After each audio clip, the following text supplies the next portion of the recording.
कि साहब रिट इस डेट को होगी, ये तय है कि फिलहाल की जो सिचुएशन है ये रिट 4 से 5 फरवरी को नहीं पॉसिबल होगी। अब आगे कितनी होती है, क्योंकि स्थितियां हैं कि सरकार जो है वो उपचुनाव में व्यस्त है, other assembly election, Gujarat election में व्यस्त है, इतना ध्यान नहीं है। और बेरोजगार जो नेता हैं उनमें उपेंद्र जी को शायद जेल में थे, अभी शायद छूट गए जमानत पे, क्या हुआ है तो देखिए क्या होता है। बाकी नेता क्या प्रयास कर रहे हैं मुझे इस बात का ज्ञान नहीं है।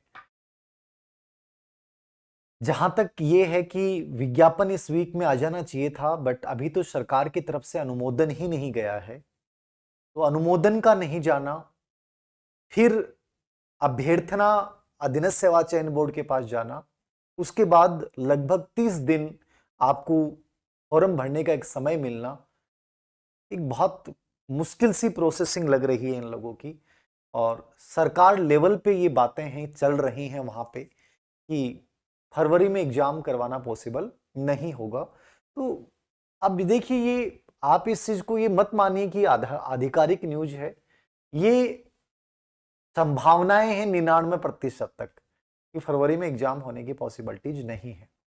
लेकिन सर कितना आगे एग्जाम जा सकता है, कितना जा सकता है, हो सकता है सरकार की इच्छा शक्ति हो, आप लोगों का कोई प्रेशर हो, ठीक है, तो फरवरी लास्ट में सीईटी एग्जाम को आगे कर सकते हैं। सीईटी एग्जाम इनके लिए इतना इंपॉर्टेंट नहीं, याद रखना।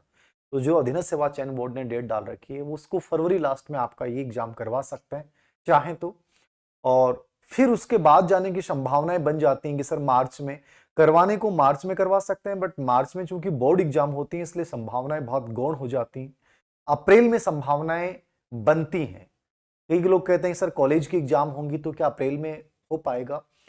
कॉलेज की एग्जाम पहली बात तो अप्रैल मई जून तीनों ही महीने चलती हैं, तो ये कोई बड़ा इश्यू नहीं है। आपको 2 दिन या 3 दिन या 4 दिन आपको सेंटर चाहिए तो वो कोई बड़ा इश्यू नहीं होता है, वो हो सकता है।